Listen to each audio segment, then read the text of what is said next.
The airlock cycled with a hiss that sounded too much like a dying breath.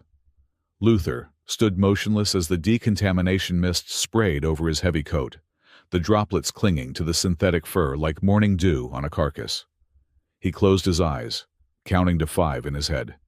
1, 2, 3, 4, 5.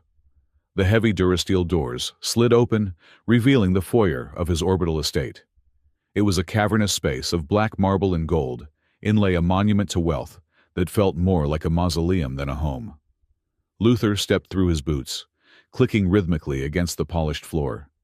He reached up and unclasped the small, unassuming pin from his lapel, the veteran's insignia he wore only for board meetings. He shoved it into his pocket. It felt like peeling off a layer of burnt skin. The meeting had been a bloodbath, though no actual blood was spilled. It was a war of percentages, and profit margins fought with sharp tongues and dull morals. The board wanted to cut costs on the shipyard safety protocols. Luther had threatened to liquidate his majority stake if they dropped the budget by even 1 credit. They had backed down, but the air in the room had been thick with resentment. "Welcome home, sir," a voice echoed from nowhere and everywhere. It was Sable, the estate's artificial intelligence. "Your heart rate is elevated. Shall I prepare a sedative?" "I don't need a sedative, Sable," Luther grumbled, handing his coat to a waiting mechanical arm that extended from the wall. "I need silence. Absolute silence." "Understood. Canceling your appointment with Dr. Vance for the evening." Luther walked toward the residential wing. He loosened his tie, the silk feeling like a noose. He wanted nothing more than to pour a glass of amber whiskey, sit in his study, and stare at the curvature of the earth until the memories of the day and the war faded into the background noise of the station's life support systems.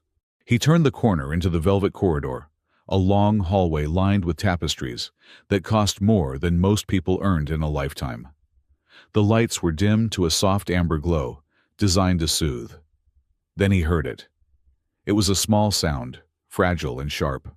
A hiccup, then a stifle, wet intake of breath. Luther stopped. He knew the sounds of this house. The hum of the recyclers, the thermal expansion of the hull, the quiet whir of cleaning drones. This was biological. This was distress. He tilted his head, his old instincts flaring. It was not the sound of an adult. Adults cried with the weight of the world. This sound was the pure, unadulterated heartbreak of a child trying desperately to be invisible. Luther moved. He did not run, but his stride lengthened his posture, shifting from tired executive to prowling soldier. He followed the sound down the corridor, past the statues of forgotten gods, until he reached the alcove outside the nursery wing. There, curled into a ball on the plush carpet, was Mira. She looked impossibly small. The girl was a Falari, her feline heritage evident in the soft tufts of fur on her pointed ears and the long, slender tail that was currently wrapped tight around her ankle, as if trying to anchor her to the floor. She was wearing a simple tunic, her knees pulled to her chest. In her hands, she clutched a mess of metal and wire. Luther stepped closer, his shadow falling over her. Mira gasped, her head snapping up. Her eyes wide and luminous with unshed tears locked onto him. Terror washed over her face. She scrambled backward, pressing her spine against the silk wallpaper, clutching the broken object to her chest as if it were a shield. "I am sorry," she squeaked, her voice trembling. "I am sorry, sir. I did not mean to be here. I will go." Luther did not speak. He stared at the object in her hands. It was a drone, but not one of the sleek consumer-grade toys the station's gift shop sold. This machine was blocky, its casing a dull matte gray that had been chipped away to reveal the titanium alloy beneath. One of its 4 rotors was dangling by a single red wire. The optical sensor was cracked. Luther's breath hitched. He knew that chassis. He knew the specific curvature of the intake vents. It was a T-7 recon unit, standard issue for the 3rd Orbital Infantry. The hallway seemed to stretch the velvet walls, dissolving into the gray mud of a moon trench. He could smell ozone and burning hair. He could hear the shriek of plasma fire. "Where did you get that?" Luther asked. His voice came out harsher than he intended, a gravelly rasp. Mira flinched, as if he had struck her. She held the drone tighter, her knuckles turning white. "It is mine," she whispered, tears spilling over her furred cheeks. "It is Starling. Please do not take him." "Starling," Luther repeated the word, tasting like ash. Before he could take another step, the sound of running feet thundered down the hall. "Mira!" Daisy skidded around the corner. The Falari maid was breathless, her uniform slightly askew. Her eyes went from her daughter to Luther, and the color drained from her face. She did not walk. She threw herself forward, dropping to her knees between Luther and the child. "Sir, Master Luther, please," Daisy gasped, bowing her head so low her forehead nearly touched the carpet. Her ears were flattened against her skull in a display of absolute submission. "She did not mean to disturb you. It is my fault. I left the nursery door unlatched. Please punish me. Do not look at her. She is just a kitten. She knows nothing." The sight of her terrified trembling, ready to take a blow she thought was inevitable, twisted something deep in Luther's gut. "Is this what I am?" he thought. "A monster in a suit, a tyrant they fear." He looked at Daisy, then at Mira. The little girl was shaking, her tears dripping under the broken metal of the drone. Luther exhaled a long, slow breath. He adjusted the cuffs of his shirt. Then, defying every expectation of the rigid social hierarchy that governed the station, he bent his knees. He lowered himself until he was sitting on the floor, ignoring the protest of his aging joints. He sat cross-legged on the expensive velvet, bringing himself to eye level with the child. The silence in the corridor was absolute. Daisy slowly lifted her head, her eyes wide with confusion. Luther ignored the mother. He focused entirely on the daughter.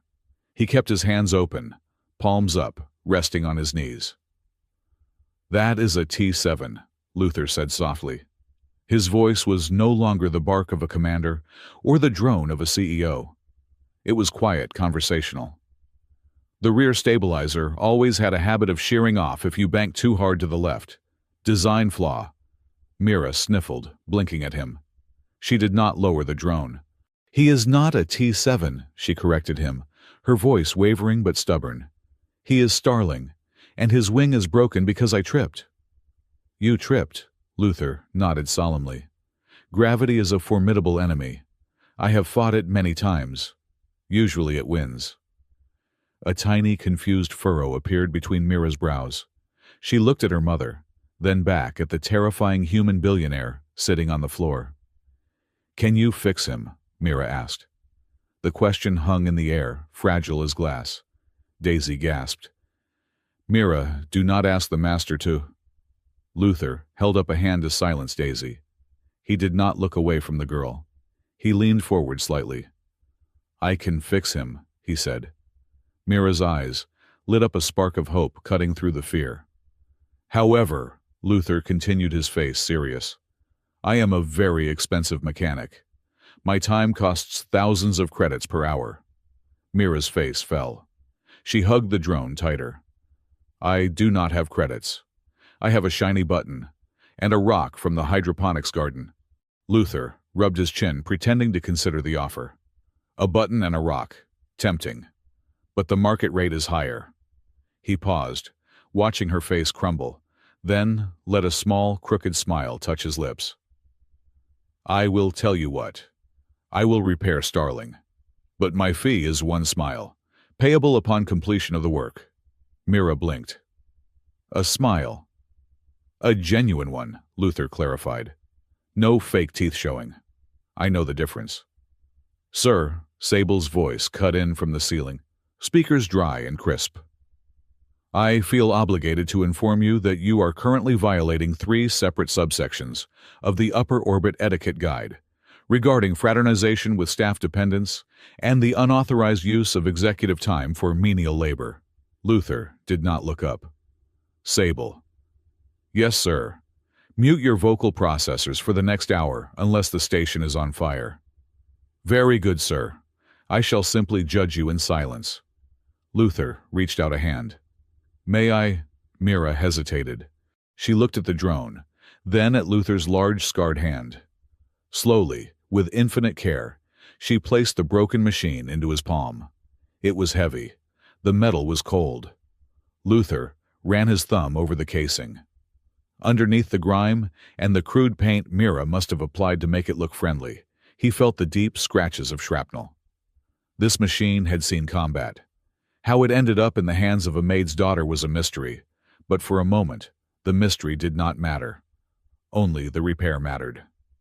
Come with me, Luther said, standing up. His knees popped audibly.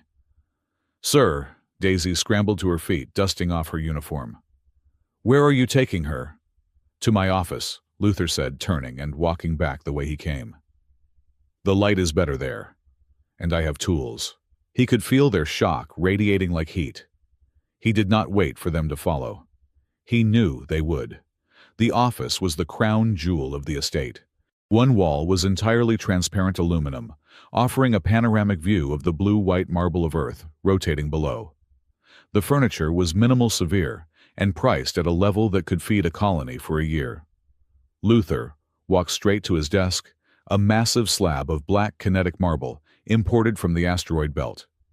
It was currently covered in data pads, holographic projectors, and crystal decanters. He swept his arm across the surface. With a loud clatter and crash, the expensive electronics and crystal tumbled onto the floor. Daisy let out a strangled cry. Sir, your things. Clutter, Luther muttered. He placed the drone gently in the center of the now empty table. He tapped a panel on the wall. Sable, override the decorative lighting. I need full spectrum work lights. Focus on the desk. With pleasure, sir. Sable's text-to-speech interface replied, since its voice was muted. A beam of stark white light descended from the ceiling, illuminating the broken drone, like a patient on an operating table. Luther walked to a hidden panel in the bookshelf. He pressed his palm against the scanner. The panel slid open, revealing not a safe for money or weapons, but a beat-up green metal toolbox. It was the same kit he had carried 20 years ago as a field engineer, before the promotions, before the wealth, before he became the Luther Vance. He carried the box to the desk and popped the latches. The smell of grease and old metal wafted out, overpowering the scent of lavender air freshener. Mira crept closer, her curiosity overcoming her fear. She stood on her tiptoes, her chin barely clearing the edge of the desk. You have a lot of screwdrivers, she whispered. Every screw is a riddle, Luther said, pulling out a microdriver. You need the right answer to open it. He pulled up a second chair, a sleek, ergonomic masterpiece of leather and chrome, and patted the seat. Sit. You are my assistant. Hold this. He handed her a magnetic tray. Daisy stood by the door, her hands clasped so tightly her knuckles were white. She watched Luther, this titan of industry, a man known for firing executives for typos, carefully unscrewing a rusted casing with the precision of a surgeon. She watched him explain the torque settings to her daughter. She saw the way he shifted the light so Mira could see better. For the first time since she had started working here, the terror in Daisy's chest began to loosen, replaced by a bewildering warmth. He was not looking down on them. He was looking at the problem. The servo is jammed, Luther muttered, peering through a magnifying loupe. And the gyro stabilizer is cracked. Mira, hand me the hydrospanner, the small one with the blue grip. This one, Mira asked, handing him the tool. Correct. You have a good eye. I fix my dolls sometimes, Mira said, a note of pride in her voice. But Starling is harder. He has insides. That he does, Luther said. He worked the tool into the joint. He has a very complex heart for a machine. The door to the office slid open with a soft whoosh. Anne walked in. Anne was Luther's chief legal counsel and media advisor. She was a woman who wore ambition like a second skin. Her suit was tailored to perfection. Her hair, a geometric sculpture of blonde precision. She held a datapad in one hand and a glass of wine in the other. She stopped, dead in the doorway. She looked at the scattered datapads on the floor. She looked at the grease smudge on the priceless marble desk. She looked at the Filari child sitting in the executive chair, and the billionaire hunched over a piece of junk. "Luther," Anne said. Her voice was calm, melodic, and cold as liquid nitrogen. "When I said you needed to relax after the board meeting, I meant a massage, not running a daycare center for the help." Daisy shrank back against the wall, the old fear rushing back. "Miss Anne, we were just quiet," Anne said, not looking at her. Her eyes were fixed on Luther. "You are aware, Luther, that the quarterly earnings report is due in 12 hours, and you are playing mechanic with garbage." Luther did not look up. He was soldering a connection, a delicate wisp of smoke curling up from the iron. "It is not garbage, Anne. It is a client project. I have a contract." "A contract," Anne repeated flatly. She walked closer, her heels clicking like gunshots on the floor. She peered at the drone. "That is military salvage. Technically, it is contraband. If a photo of you tinkering with illegal tech gets out, the stock drops 3 points by morning." "Let it drop," Luther said. "I will buy the dip." "You are being irrational." Anne sighed, placing her hand on his shoulder. It was a possessive gesture, calculated. She smiled at Mira, but the smile did not reach her eyes. It was a shark's smile. "Sweetie, why don't you take your toy and go? I am sure your mother has work to do. We can buy you a new drone. A nice pink one that plays music. Would you like that?" Mira looked at the pink holographic image Anne projected from her wrist. Then she looked at the battered gray ugly machine on the table. "No," Mira said firmly. "I want Starling." Anne's smile tightened at the edges. "Luther, you are indulging a tantrum. It is bad for discipline, and frankly, it is beneath you." Luther set down the soldering iron. He turned slowly in his chair to face Anne. His face was streaked with grease, his eyes hard. "Beneath me?" Luther asked quietly. "This drone, Anne, is a Mark IV stabilizer variant. It was designed to carry medpacks into heavy fire zones. It saved lives. It is worth more than every luxury yacht in the dock." He turned back to the desk. "And as for discipline, the only lack of discipline I see is someone interrupting a delicate repair job. Step back, Anne." "You are blocking my light." Anne stiffened. Her mouth opened, then closed.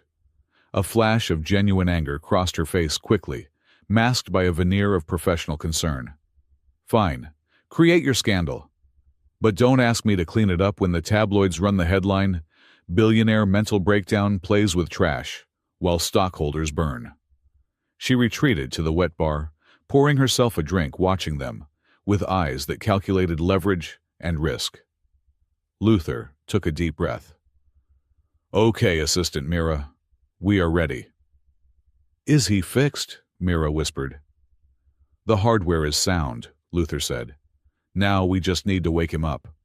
He picked up a small power cell, a high-grade military battery he had fished from his spare parts. He slotted it into the drone's chassis. Click. For a second, nothing happened. The room held its breath. Daisy pressed her hands to her mouth. Anne swirled her wine, watching with bored skepticism. Then a whir. The rotors twitched. A low hum began to build, vibrating through the marble table. The optical sensor in the center of the drone flickered once-twice, and then stabilized into a steady blue glow. Mira gasped, her face splitting into a radiant, blinding smile. Starling, Luther, felt a knot in his chest loosen. He had done it. He wiped his hands on a rag, preparing to demand his payment of one smile. But then the drone rose. It did not wobble. It hovered perfectly, 2 feet above the desk. It rotated slowly, scanning the room. Its sensor locked onto Luther. The hum changed pitch. It was not the soft purr of a toy. It was the aggressive, high-pitched whine of active targeting systems coming online. A synthesized voice scratched through the speaker. Not the pre-recorded nursery rhymes of a child's companion, but a voice synthesized to cut through the roar of battle. "Connection re-established," the drone announced. Luther froze. The rag dropped from his hand. The drone drifted closer to him, ignoring Mira entirely. The blue eye dilated. "Designation verified," the drone said. "Hello, Commander Ghost.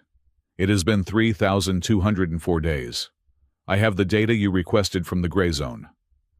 The room went dead silent. Anne dropped her wineglass. It shattered on the floor, the red liquid pooling like blood. Daisy stared at Luther, her eyes wide with shock. "Ghost," she whispered. Luther sat paralyzed, his blood running cold. That name. Nobody had called him that name since the massacre at Sector 4. Nobody alive knew that name. Mira reached out a hand, confused. "Starling, why is your voice funny? Tell the story about the moon rabbit." The drone ignored her. It hovered inches from Luther's face, awaiting a command that had been issued a decade ago. "Awaiting encryption key for data upload," the drone insisted. "Warning data integrity at 12%. Hostiles inbound." Luther looked at the machine he had just saved and realized with a sinking horror that he hadn't just fixed a toy. He had just reactivated a ghost, and whatever was inside its memory core was something that was supposed to have stayed buried in the ashes of the war. "Sir," Sable's text appeared on the wall screen, large and red. "I know I am muted, but I believe we have just triggered a Class 1 planetary security alert." Luther looked at Mira. She wasn't smiling anymore. She was looking at her friend, the toy, with a dawning, terrible curiosity, mixed with fear. "I think," Luther said, his voice hollow, "we are going to need a lawyer, Anne." Anne stepped forward, her shoes crunching on the broken glass. Her face was pale, but her eyes were sharp, already spinning the narrative. "You don't need a lawyer, Luther. You need an exorcist. What have you brought into this house?" Luther didn't answer. He just stared at the blue eye of the machine, realizing that the war he thought he had left behind had just flown right through his front door. The silence that followed the drone's declaration was heavy enough to crush bone, but Luther Vance had spent a lifetime carrying weights that would break lesser men. He looked at the machine hovering with a predatory grace, then at the terrified child, and finally at the frozen adults. He made a choice. He reached out and tapped a sequence onto the drone's chassis, right over the exposed logic port.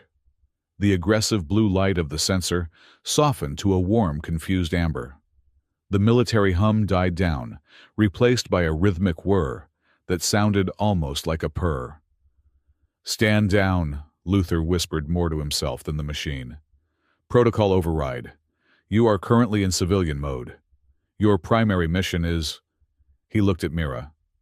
"Your primary mission is entertainment." The drone bobbed in the air. "Affirmative," the synthesized voice chirped, sounding much less like a sergeant and more like a confused librarian.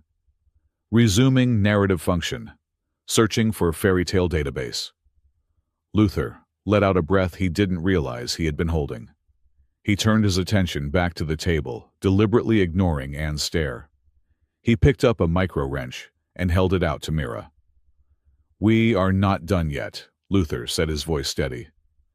"The brain is awake, but the wing is still loose. I need a chief engineer." "Are you qualified?" Mira looked from the floating drone to the tool in Luther's hand. The fear in her large amber eyes warred with a childish delight at being taken seriously. She wiped her nose on her sleeve. "I am qualified. I fix the toaster when it smokes." "Good enough for me," Luther said. "Hop up." He lifted her onto the edge of the marble desk, disregarding the scratches her boots might leave on the million-credit surface. For the next 2 hours, the office of the most powerful shipbuilder in the sector transformed into a mechanic's garage. The air, usually smelling of sterile filtration and expensive cologne, grew thick with the sense of ozone-heated lubricants and soldering flux. Daisy hovered by the door, her hands twisting in her apron. She wanted to intervene to pull her daughter away and apologize for the intrusion, but she could not move. She watched as Luther guided Mira's small hands. "Gently," Luther instructed, his large hand hovering over Mira's furry paw. "If you force the bolt, you strip the thread. Metal is like a person. You have to ask it nicely to move. You cannot just order it."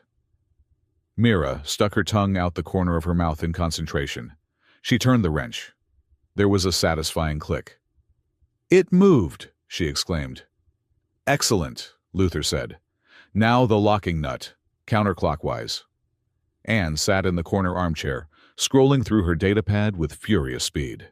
"I am drafting a non-disclosure agreement," she announced, not looking up, "for the staff. And I am preparing a press release stating that you are reviewing vintage technology for a museum charity." "Do whatever makes you happy, Anne," Luther muttered, adjusting the optical sensor on the drone. "I am not happy, Luther," Anne snapped. "I am managing damage. Do you have any idea what the board will do if they find out you are reactivating military-grade hardware in a residential zone? This isn't a pet. It is a weapon." "He is Starling," Mira protested, looking hurt. "It is a liability," Anne corrected her coldly. Suddenly, Starling gave a shudder. The amber light flickered, and a hologram burst forth from its projector. It was supposed to be a story, but the file was corrupted. A three-dimensional image of a knight in shining armor appeared on the desk, but the knight was glitching. One moment he was holding a sword. The next, he was holding a bouquet of flowers, and his head was upside down.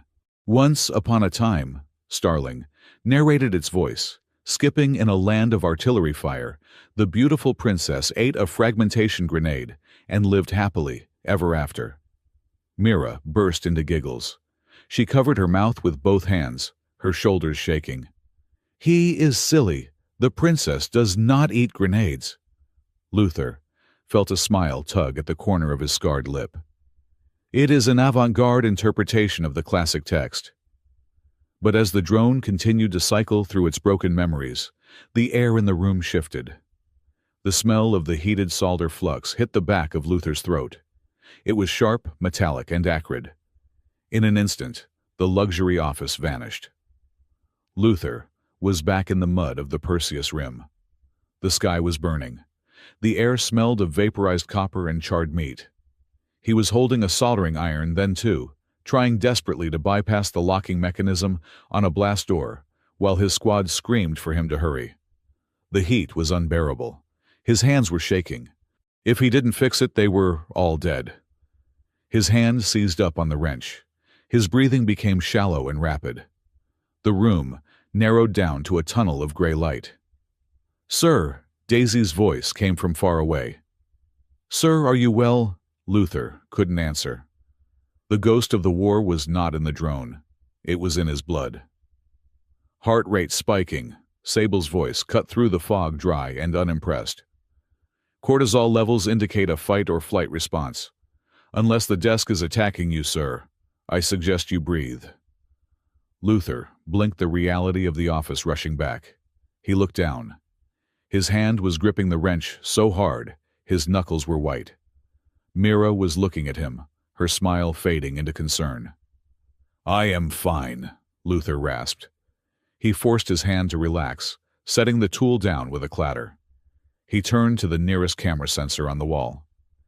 "And, Sable, delete that biometric log. I still want to pretend I am a normal human being." "Deleted," Sable lied smoothly. "I shall archive it under stubbornness instead." Luther wiped sweat from his forehead with the back of his hand. He looked at Daisy, who had stepped forward, her maternal instinct overriding her fear of his rank. "It is the smell, isn't it?" Daisy asked softly. Luther looked at her. "Excuse me, the solder," Daisy said. She gestured to the smoking iron. "My husband Mira's father was a negotiator, but he worked on the evacuation ships. When the engines overheated, the whole deck smelled like that. Like hot pennies in fear." Luther studied her. For the first time, he saw her not as a member of the staff, but as a survivor. The Falari were a displaced people, their homeworld glassed by the very war Luther had fought in. "This drone," Luther said, gesturing to Starling. "It is not standard issue for civilians." "How did you get it?" Daisy walked over to the desk. She reached out and touched the drone's casing with a tenderness that made Luther's chest ache. "The evacuation was chaotic," Daisy said, her voice low. "We were running to the transport shuttles. The crowd was pushing. I lost my grip on Mira's hand for 1 second. She shuddered. Just 1 second. But in that crush, it felt like forever." She looked at Luther, her eyes shimmering. A soldier found her. A human soldier. He picked her up to keep her from being trampled. He gave her this drone to distract her, to keep her from looking at the bodies on the ground. He told her, "Watch the bird, little one. Don't look down. Just watch the bird." Daisy swallowed hard. We never saw the soldier again. But Mira wouldn't let go of the machine. It was the only thing that didn't scream. It tells stories to help her sleep. Without it, she sees the fire. Luther looked at the battered machine. Watch the bird. It was an old infantry trick, a way to save a child's mind when you couldn't save their world. "I see," Luther said, his voice rough. Anne stood up abruptly. The raw emotion in the room seemed to irritate her like sand in a pristine engine. "It is a touching story," Anne said, smoothing her skirt. "Truly. But Luther, look at it. It is a pile of junk. It is glitching. It triggers your PTSD. And frankly, it is ugly." She walked over to Mira, putting on her best public relations smile. "Mira, honey, listen to me. Uncle Luther is very rich. He can buy you a new drone. A better one made of gold, or one that looks like a real cat. Wouldn't you like a toy that doesn't smell like a burn pit?" Daisy stiffened. She pulled Mira slightly closer to her. "Miss Anne, respectfully, it is not about the value." "Everything is about value," Anne countered pleasantly. "Sentiment is just a depreciation of logic. Luther, think about the image. Billionaire repairs refugee trash. It sounds desperate. Billionaire gifts orphan state-of-the-art educational tech. That is a headline. That is philanthropy." Daisy looked at Luther, her eyes pleading. She wasn't asking for the drone. She was asking him to understand that some things could not be replaced, that taking Starling away was erasing the one good memory in a nightmare. Luther picked up the screwdriver again. He turned it slowly in his fingers. "Anne," Luther said calmly, "if you call this drone trash one more time, I will have Sable reprogram the elevators to only take you to the basement." "You wouldn't," Anne scoffed. "I would," Luther said. "And I would lock the stairwell." He looked at Mira. "We are keeping Starling, but I am going to upgrade his vocal processor. He sounds like he has been smoking cigars." Mira giggled, the sound breaking the tension. "Thank you, Mr. Fixit." "It is Luther," he corrected her. "Mr. Fixit sounds like a plumber." Before they could continue, a chime echoed through the estate. It was the heavy, melodic gong that signaled arrivals at the main airlock. "Sir," Sable announced, "your guests have arrived. The delegation from the Helios Syndicate, and Mr. Julian Haldane." Luther swore under his breath. He had forgotten. The monthly informal mixer. A gathering of the sector's elite to drink thousand-year-old brandy and divide up the galaxy's resources like cake. "I have to go," Luther said, standing up. He looked at his grease-stained shirt. "I need 3 minutes to change." "You need 10, Anne said, checking her reflection in the window. "You look like a mechanic. It is charming for 5 minutes, but tragic for an evening." "Daisy," Luther said, "take Mira to the kitchen. Get her something to eat. Anything she wants. Ice cream, steaks, gold leaf. Just keep her away from the main hall." "Yes, sir," Daisy said, bowing quickly. She grabbed Mira's hand. "Come, kitten. Let's go." Luther watched them leave, a strange sense of unease settling in his gut. He turned to Anne. "Keep Haldane's son away from me. The kid has a face that begs to be punched. Julian is a major shareholder, Anne warned. Be nice. Smile. Lie. It is what you pay me to teach you. The grand foyer was a masterpiece of intimidation. The ceilings were 30 feet high, and the walls were lined with kinetic art that moved when you looked at it. The guests drifted through the room like sharks in expensive suits. They held flutes of sparkling blue wine, their conversations a low hum of mergers and acquisitions. Luther stood near the grand staircase wearing a fresh tuxedo that felt like a straitjacket. He nodded at a mining tycoon, ignored a senator, and tried to find a waiter with something stronger than wine. Luther, a voice boomed. Julian Haldane approached. He was young, handsome in a manufactured way, and had the arrogant swagger of a man who had never been told no in his life. He was the son of Garrick Haldane, Luther's greatest rival, and the head of the board. Julian, Luther said, keeping his face neutral. I see you haven't crashed your yacht this week. Congratulations. Julian laughed, a sharp barking sound. Funny. My father sends his regards. He says the shipyard numbers are looking soft. He worries you are losing your edge.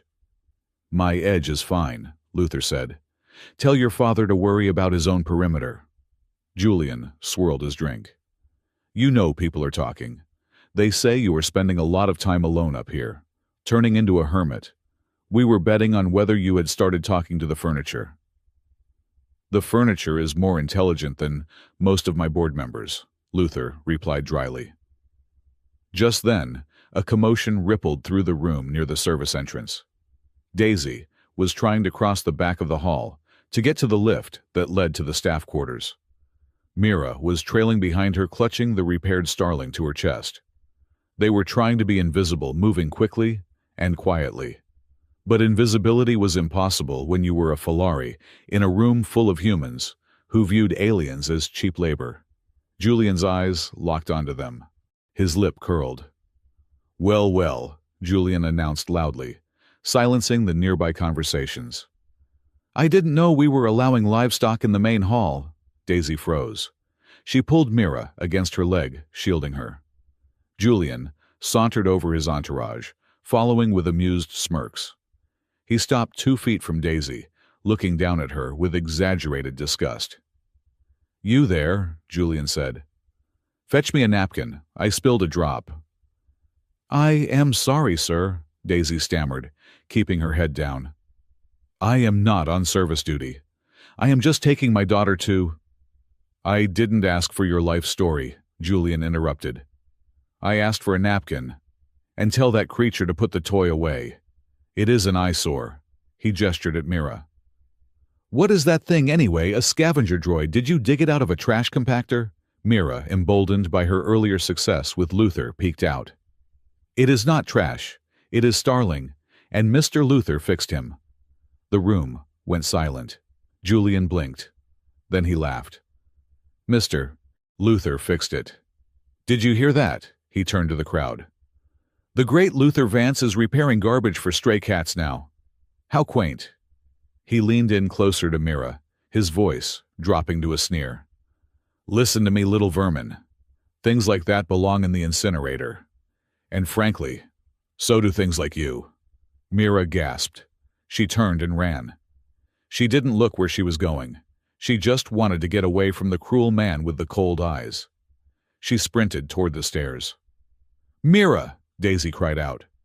She moved to follow, but Julian stepped in her path, blocking her. I haven't dismissed you, Julian said. Move, a voice said. It wasn't a shout. It was a word spoken with the absolute terrifying calm of a man who had decided that the time for diplomacy was over. The crowd parted. Luther walked through the center of the room. He didn't look at the guests. He didn't look at Anne, who was signaling frantically for him to stop. He looked only at Julian. Julian turned a smirk, still plastered on his face. Luther, I was just disciplining your staff. You really need to teach them their place. Luther stopped in front of Julian. He was 3 inches taller and 30 years harder. My house, Luther said, his voice carrying to every corner of the silent room, does not have a place for people who frighten children.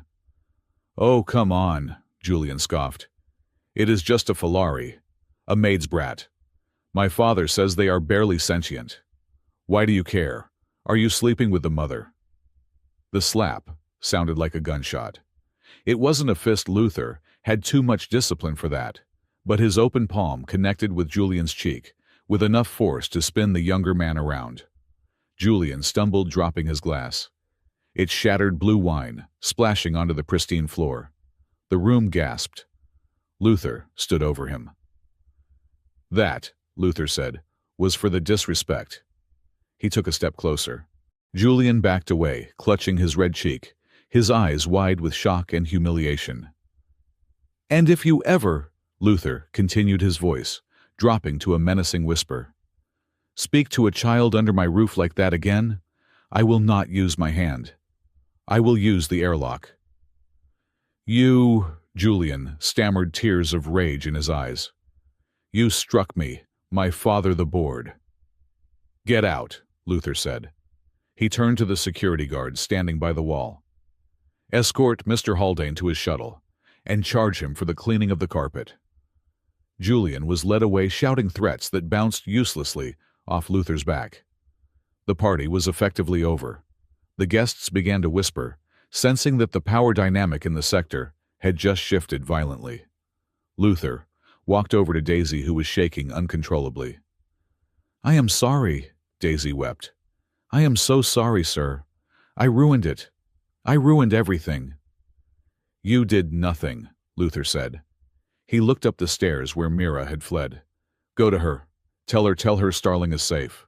Daisy looked at him, and for a moment, the barrier of class and species vanished. "Thank you," she whispered. Then she ran up the stairs. 10 minutes later, the main screen in Luther's office lit up. It was an override call. Only one person had the codes to force a connection. Garrick Haldane's face filled the wall. He sat in a high-backed chair in an office that looked like a throne room. He was an older man, his face a map of calculated cruelties. "Luther," Garrick said. His voice was smooth like oil on water. "Garrick," Luther replied. He poured himself a whiskey, his hand steady. "My son tells me you assaulted him," Garrick said. "He is quite upset. He claims you chose a servant over a shareholder." "Your son is a bigot and a fool," Luther said, taking a sip. "I did the universe a favor." Garrick sighed, a theatrical sound of disappointment. "You are emotional, Luther. You always were. That is why you were a good soldier, but a dangerous CEO. You let your heart drive the ship." "Better my heart than your greed," Luther retorted. "Careful," Garrick warned. The smoothness vanished, replaced by cold steel. "The board is already nervous about your erratic behavior, the spending, the isolation, and now assaulting a board member's family. We are holding an emergency vote in the morning." "Let them vote," Luther said. "I built this company. I built the ships you fly in." "You built them," Garrick agreed. "But we own them. You are old, Luther. You are tired. Don't throw away your legacy for a housekeeper. Apologize to Julian. Fire the Filari woman. Send the brat to an orphanage. Do that, and we can forget this happened." Luther stared at the screen. He thought of Mira's smile when the drone worked. He thought of Daisy's story about the evacuation. He thought of the emptiness that had filled this house for 10 years, an emptiness that was suddenly, terrifyingly being filled. "Garrick," Luther said softly. "Yes, go to hell." Luther cut the connection.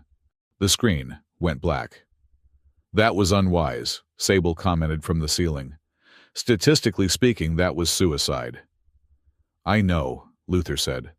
The door opened. Anne stormed in. She looked like she had been in a fight. Her hair was loose, her composure shattered. "Are you insane?" Anne hissed. "You just declared war on the entire syndicate for what? For a maid for a broken toy."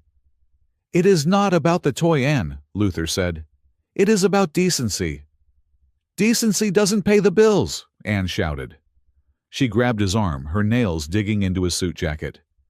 "Listen to me. I can still fix this. I can spin it as a medical episode. We can say you were hallucinating. But you have to let me handle Daisy. We have to move them. Tonight." Luther pulled his arm away. "Move them where?" "Away," Anne said evasively.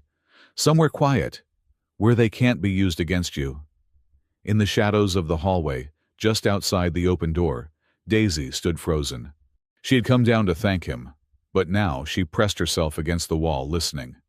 Somewhere quiet. She knew what that meant. Disappearance. Erasure. She looked down at her hands. She was the weakness. As long as she and Mira were here, Luther was vulnerable. "No," Luther said to Anne. "They stay."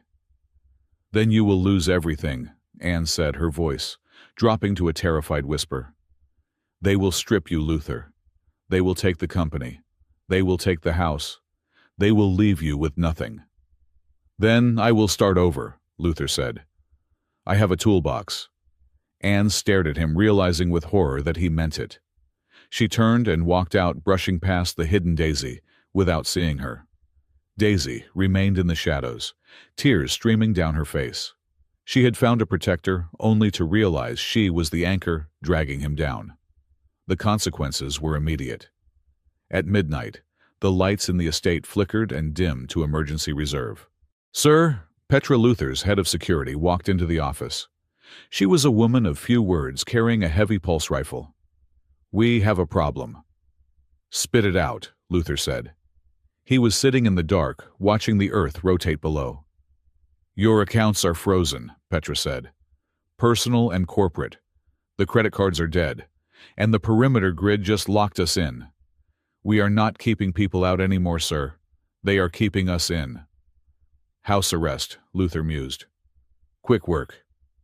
"They want you to break," Petra said. "They want you to panic and call them begging. Food deliveries are canceled. Energy is throttled to 40%. "Do we have reserves?" "Enough for 2 weeks," Petra said. "After that we get hungry." "Sir," Sable interrupted. "I am detecting an unauthorized transmission." Luther looked up. "From who, the board?" "No, sir," Sable said. "From the nursery." Luther stood up. "Mira." He ran out of the office, Petra close on his heels. They sprinted down the velvet corridor, the emergency red lights bathing the statues in blood-colored shadows.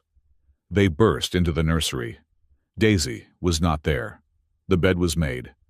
But Mira was there, sleeping soundly, clutching a pillow. And hovering above her, in the center of the room, was Starling. The drone was no longer amber or blue.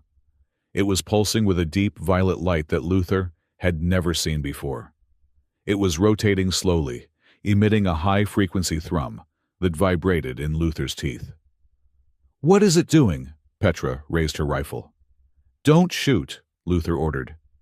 He looked at the holographic display projecting from the drone. It wasn't a story. It wasn't a map. It was a waveform. A complex repeating signal being blasted directly out the window, aimed not at the station's receivers, but out into the black void of deep space. "It is calling home," Luther whispered. "Calling who?" Petra asked. "The Falari don't have a fleet anymore." "I don't know," Luther said. He walked to the window, looking out at the stars. "Sir," Sable's voice was urgent. "Sensors are picking up an anomaly. Sector 7G, just outside the orbital perimeter." "What kind of anomaly?" "Something just dropped out of hyperspace," Sable said.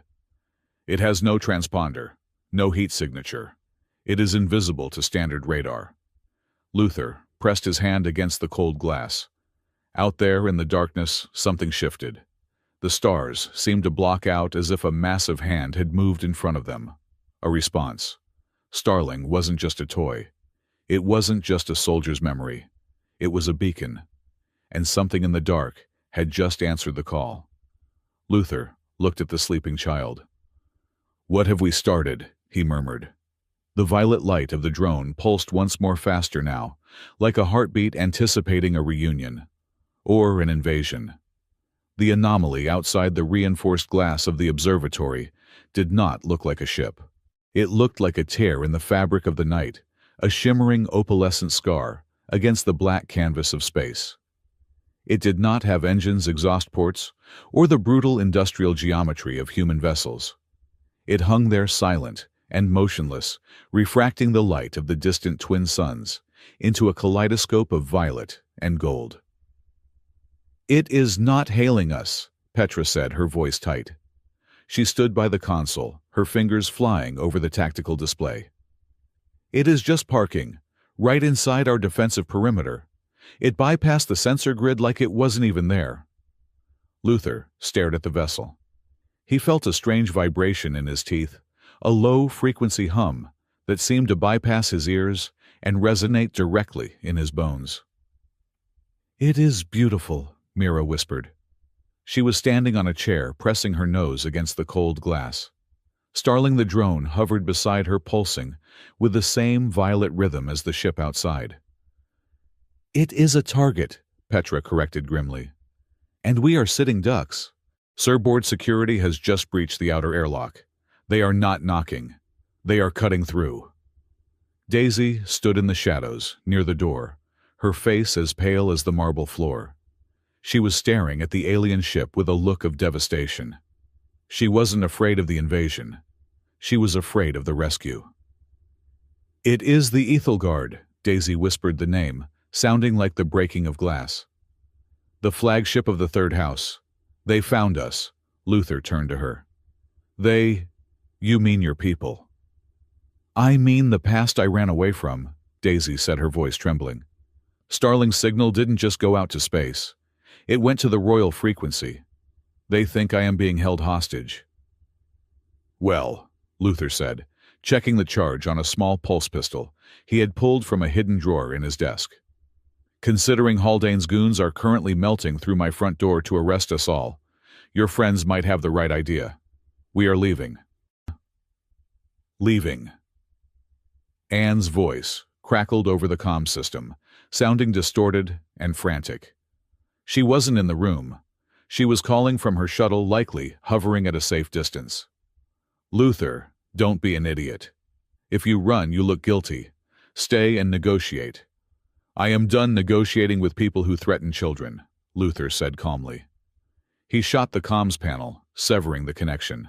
Sparks showered down onto the carpet. "Petra," Luther commanded. "Plan B." Petra didn't smile, but her eyes gleamed. "The service tunnels to the emergency docking bay. I have the scavenger prepped and hot." "Go," Luther ordered. He grabbed his coat. Daisy scooped up a backpack she had packed days ago, the instinct of a refugee never truly sleeping. Luther moved to grab Mira, but the girl was already hopping down from the chair. "Uncle Luther," Mira asked, her large eyes serious amidst the flashing red emergency lights. "Can I bring snacks?" Petra was already moving to the door, weapon raised. The sound of heavy boots echoed from the main corridor, getting louder. Luther looked at the child. He didn't rush her. He didn't panic. He nodded solemnly. "Bring them," Luther said. "War needs energy." Mira grabbed a box of nutrient bars from the desk and stuffed them into her pockets. Ready, they moved. The escape was not the chaotic scramble of an action movie. It was the precise, silent movement of a veteran leading his squad. Luther took point, Petra took the rear, and Daisy and Mira were the precious cargo in the center. They bypassed the velvet corridors and gold-inlaid halls, slipping instead into the narrow steel-walled service passages that ran like arteries behind the estate's luxurious skin. Here, the air smelled of recycled oxygen and grease, a smell that comforted Luther more than the lavender of the main house. "Two hostiles at the junction," Petra whispered into her headset. "Flashbang out." A dull thump vibrated through the wall ahead, followed by shouting. They sprinted past the dazed security team, Luther, moving with a speed that belied his age. They burst into the emergency docking bay just as the main hangar doors began to override lock. The Scavenger sat there, an ugly, blocky tugship that Luther used for inspecting hull welds. It had no weapons, no luxury suites, and engines that looked like they belonged on a tractor. "It is hideous," Daisy said breathlessly as they ran up the ramp. "It is sturdy," Luther retorted. "Sturdy gets you home. Pretty gets you killed." They strapped in. Luther took the pilot's seat, his hands flying over the manual controls. He didn't use the autopilot. The board could hack that. He flew by feel. "Hang on," Luther announced. "This is going to feel like falling down a flight of stairs inside a washing machine." He punched the thrusters.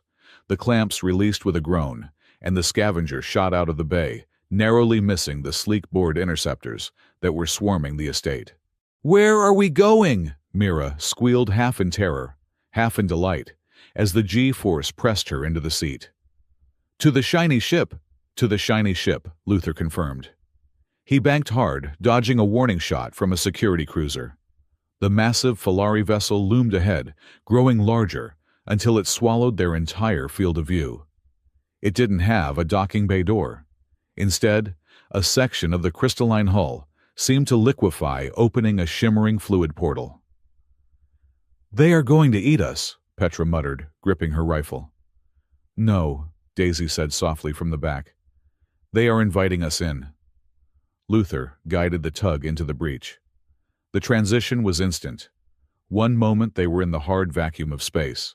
The next, they were gliding through a hangar that looked less like a machine shop and more like a cathedral made of light and water. The Scavenger touched down on a platform of translucent glass that chimed musically upon contact. The engines whined down and died. Silence returned, but it was different here. It wasn't the dead silence of space. It was a living silence, filled with the faint, melodious hum of technology that was thousands of years ahead of humanity's rust and rivet engineering. The airlock cycled open. Luther stood up, checking his pistol one last time before holstering it. "Everyone stays behind me. Petra, watch the six. Daisy, you stick to me." They walked down the ramp. The atmosphere inside the ship was humid and smelled faintly of ozone and crushed flowers. The light was diffuse, coming from everywhere and nowhere, casting no hard shadows. Waiting for them at the bottom of the ramp was a delegation of Falari. They were tall, taller than Daisy, wearing robes that seemed to be woven from fiber optics and silk. Their fur was groomed to perfection, adorned with small, floating crystals. They carried weapons, long, elegant staves that hummed with energy, but they were not pointed at the humans. As Daisy stepped off the ramp, the entire delegation, 20 armed guards and 3 dignitaries, dropped to one knee. The sound of their armor clinking against the glass floor rang out like a bell. Luther stopped dead. He looked at the bowing aliens. Then he looked at his maid. Daisy did not bow back. She stood straighter than Luther had ever seen her. Her ears, usually lowered in submission, around the estate were pricked high. Her tail lashed once sharp and commanding. "Rise," Daisy said. She spoke not in the broken, subservient trade tongue she used at the estate, but in High Falari, a language of trills and purrs that sounded like music. The leader of the delegation, an elderly Falari with snow-white fur and eyes like nebulas, stood up. He looked at Daisy with a mixture of reverence and sorrow. "Lady Dalius," the old Falari said, "the third house has mourned your absence for 5 cycles. We feared the bloodline was ended." "I am not Lady Dalius here," Daisy replied, her voice firm, but shaking slightly. "I am Daisy, and this," she pulled Mira forward. "This is Mira." The old Falari looked at Mira. His eyes widened. He bowed his head again, lower this time. "The heiress. Praise the twin sons." Luther stood there, feeling like a very large, very confused piece of furniture. He leaned slightly toward Daisy. "So," Luther whispered, his voice dry, "you are not just a cat maid. You are what a space princess." Daisy looked at him, her eyes filled with apology. "Not a princess, Luther. A keeper. My family kept the archives, the history. Before the war burned it all." "And the mopping?" Luther asked. "Was that a royal hobby?" "Survival," Daisy said simply. Nobody looks at the person scrubbing the floor. It was the only place I could hide her. Before Luther could process the fact that he had been ordering a member of alien nobility to dust his bookshelves for a year, the air behind them shimmered. A human shuttle, sleek, expensive, and bearing the diplomatic seal of the Terran Alliance, glided through the liquid hull and landed with a graceful hiss next to Luther's beat-up tug. The ramp descended. Anne walked out. She was flanked by 2 legal aides and a floating camera drone. She looked impeccable, as if she hadn't just been screaming at Luther over the comms. She took in the scene, the crystalline ship, the armed Falari guards, the bowing dignitaries, and she didn't flinch. She adjusted her blazer and marched straight toward them. "Diplomatic immunity," Anne announced loudly, holding up a datapad. "I am the legal counsel for Mr. Luther Vance. We are currently in international jurisdiction, and I demand immediate access to my client." The Falari guards bristled, their staves glowing brighter. The old dignitary stepped forward, a growl building in his throat. "Peace," Luther said, stepping between the aliens and his lawyer. "She is unfortunately with me." Anne walked right up to Luther. She ignored Daisy completely. She ignored the alien royalty. She reached out and took Luther's hand, interlacing her fingers with his. It was a gesture of intimacy, of ownership, performed in front of an audience of hundreds. "Luther," Anne said, her voice soft, caring, and pitched perfectly for the recording drone hovering over her shoulder. "Thank God you are safe. I told the board you were under duress. I told them you were confused. We can fix this." She squeezed his hand. "Come with me. We will go to the embassy sector. I have arranged a medical transport. We will get you help. We will get this situation sorted out." She looked at Daisy then. It was a brief, dismissive glance. "The Falari government has agreed to take custody of the refugees. You have done your good deed, Luther.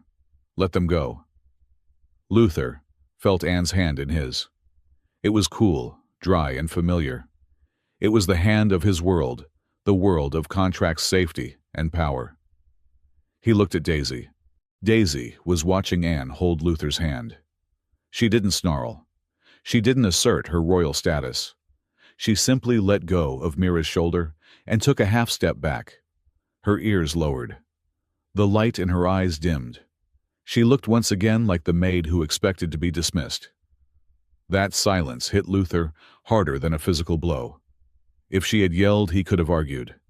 If she had fought, he could have joined the fight.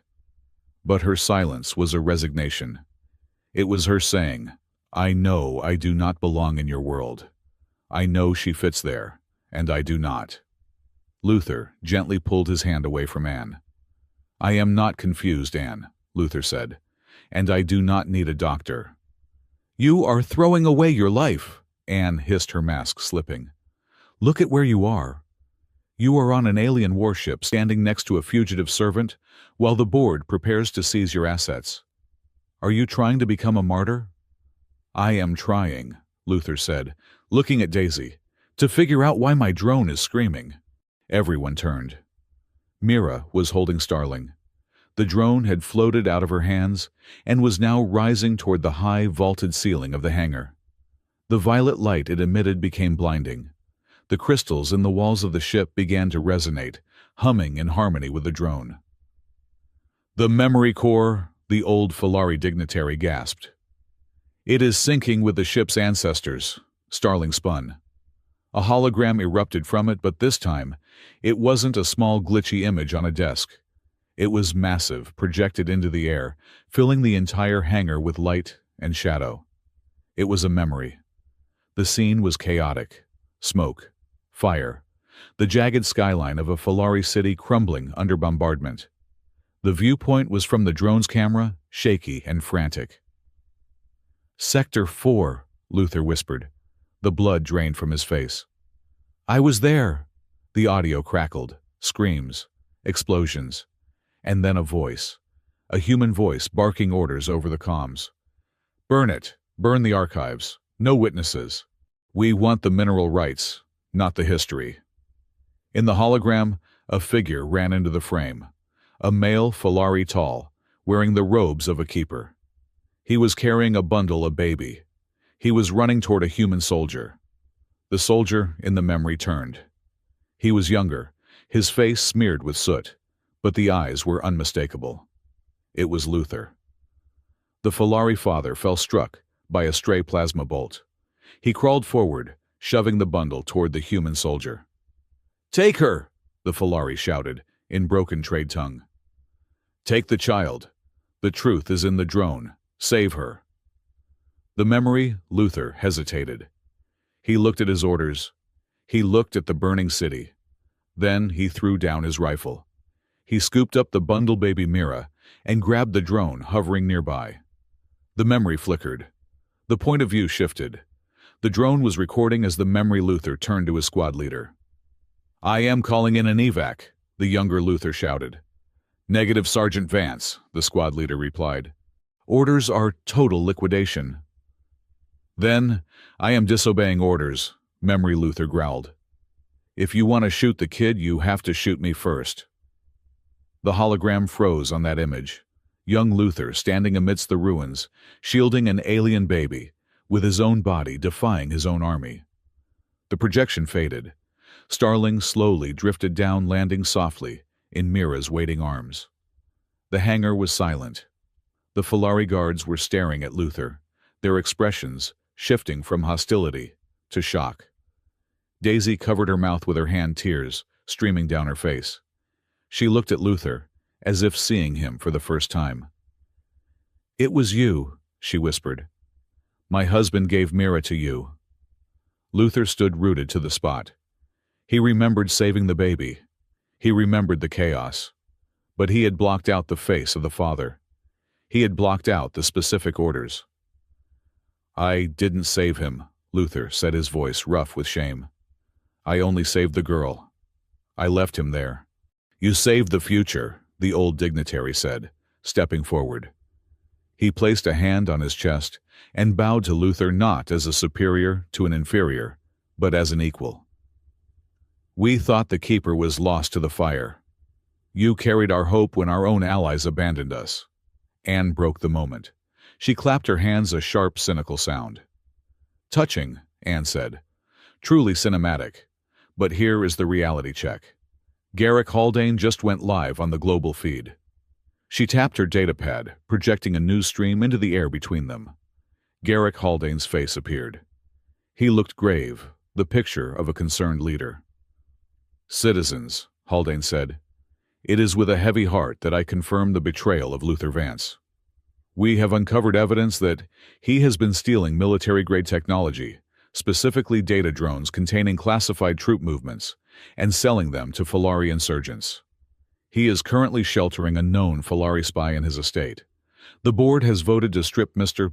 Vance of his CEO title and freeze all assets pending a tribunal for high treason."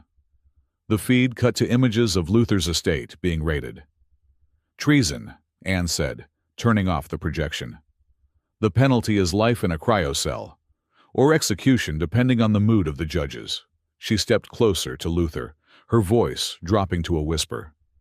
"But I can fix it. I have a deal on the table. You surrender the drone. You claim the Falari woman manipulated you with pheromones. We can pay a scientist to testify it's possible. You come back, do a rehab stint, and in 2 years, you are back on the board." "And Daisy Mira?" Luther asked. "They are aliens, Luther," Anne said, exasperated. "They go to a detention center. Maybe they get deported. Who cares? They are not your family." Luther looked at Anne. He saw the logic in her eyes. It was the logic of the spreadsheet of the boardroom of the survival of the fittest. It was the logic that had ordered the burning of Sector 4. Then he looked at Daisy. She wasn't looking at the floor anymore. She was looking at him. Her eyes were clear, golden pools of intelligence and strength. "He is right," Daisy said softly. "The board will destroy you to get to me, to get to what is in Starling." She stepped closer to him, ignoring Anne. "You can give us up. I will not blame you. You have done more than any human ever did.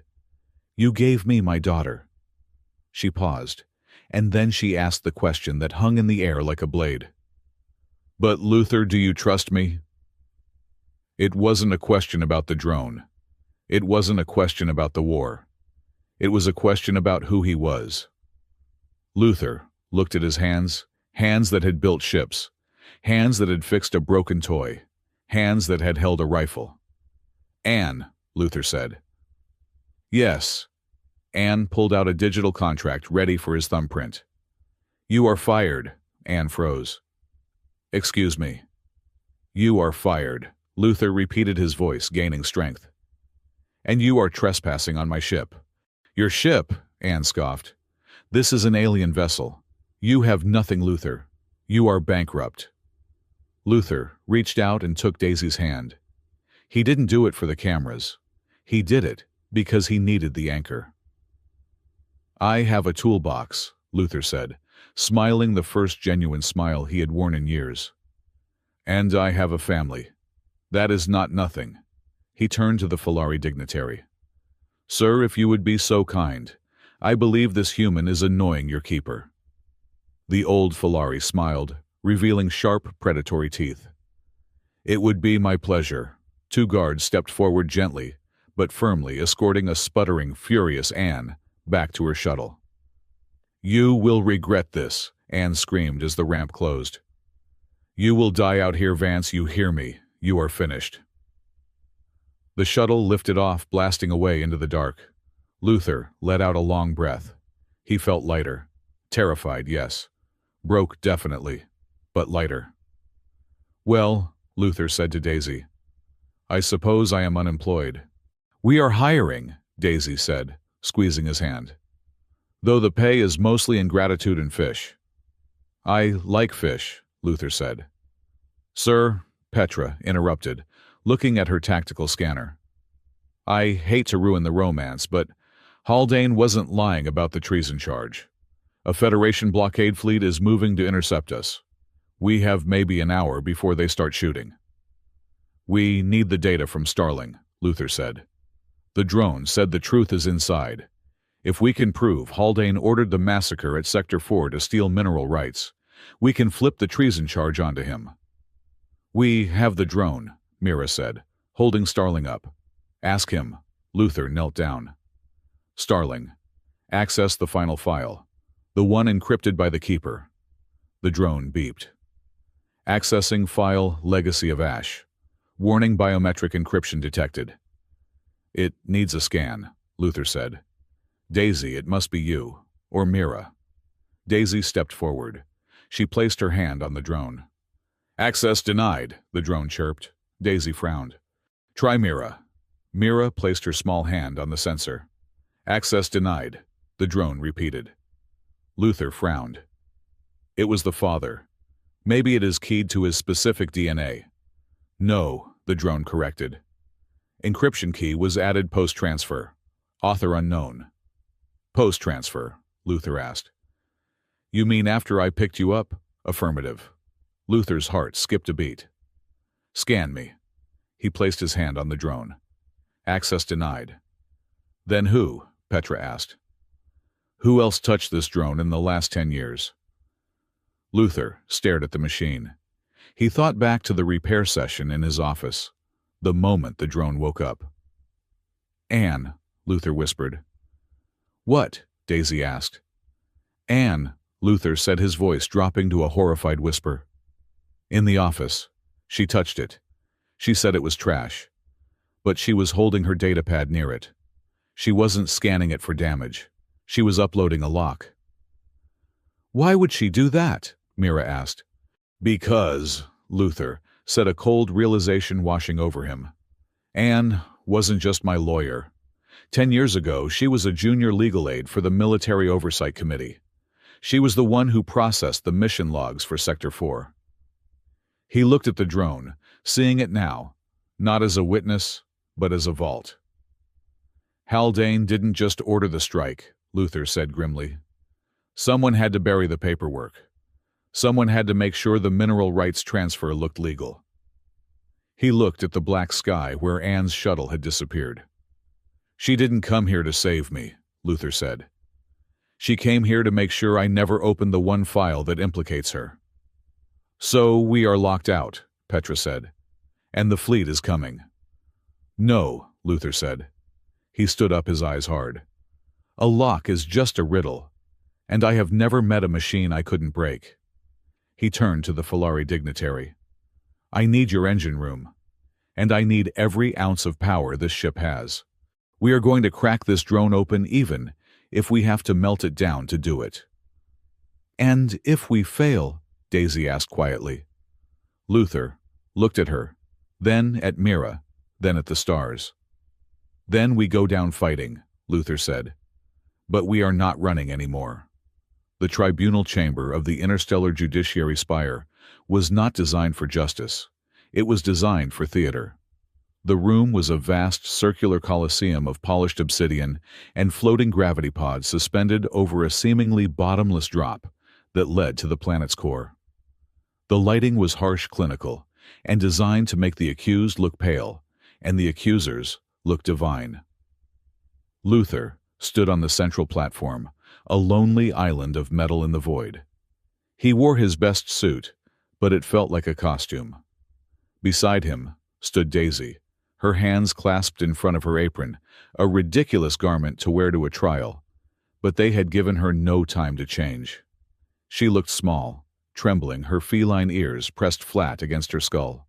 Mira sat on a small bench behind them, clutching Starling, the battered drone, as if it were a life preserver in a storm. Petra stood at the perimeter, stripped of her weapons, but looking ready to kill with her bare hands. Opposite them, on a podium that floated slightly higher, a subtle psychological trick, sat Garrick Haldane. He looked the picture of paternal concern, wearing robes of deep blue that shimmered under the lights. This is not a trial about corporate espionage, Haldane announced, his voice amplified by the chamber's acoustics to sound like the voice of God. This is a hearing about competency, about the mental stability of a man who controls the largest orbital shipyards in the sector, a man who it seems has fallen under the sway of exotic influences. He gestured toward Daisy, with a hand manicured to perfection. We have a billionaire veteran suffering from untreated trauma, suddenly taking in a stray Falari female. He gives her access to his home, his codes, and his heart. Is it not possible, honorable judges, that he is not a traitor, but a victim of alien manipulation? The gallery, filled with shareholders and media drones, murmured in agreement. The narrative was perfect. Luther, the hero broken by war, seduced by the enemy. Anne stepped forward. She was Luther's defense counsel technically, but she stood with the rigid posture of an executioner. She wore white, a sharp contrast to the black room. I call the witness Daisy of the Falari diaspora, Anne said. Her voice was ice. Daisy stepped up to the railing. She looked terrified. State your purpose in the Vance household, Anne commanded. I am a housekeeper, Daisy stammered. I clean. I cook. I care for the masters for Mr. Vance's needs. His needs, Anne repeated, lingering on the word. She turned to the judges. You hear that a housekeeper who happens to be a member of a species known for their pheromonal impact on human physiology. Tell me, Daisy, did you encourage Mr. Vance to reactivate illegal military technology?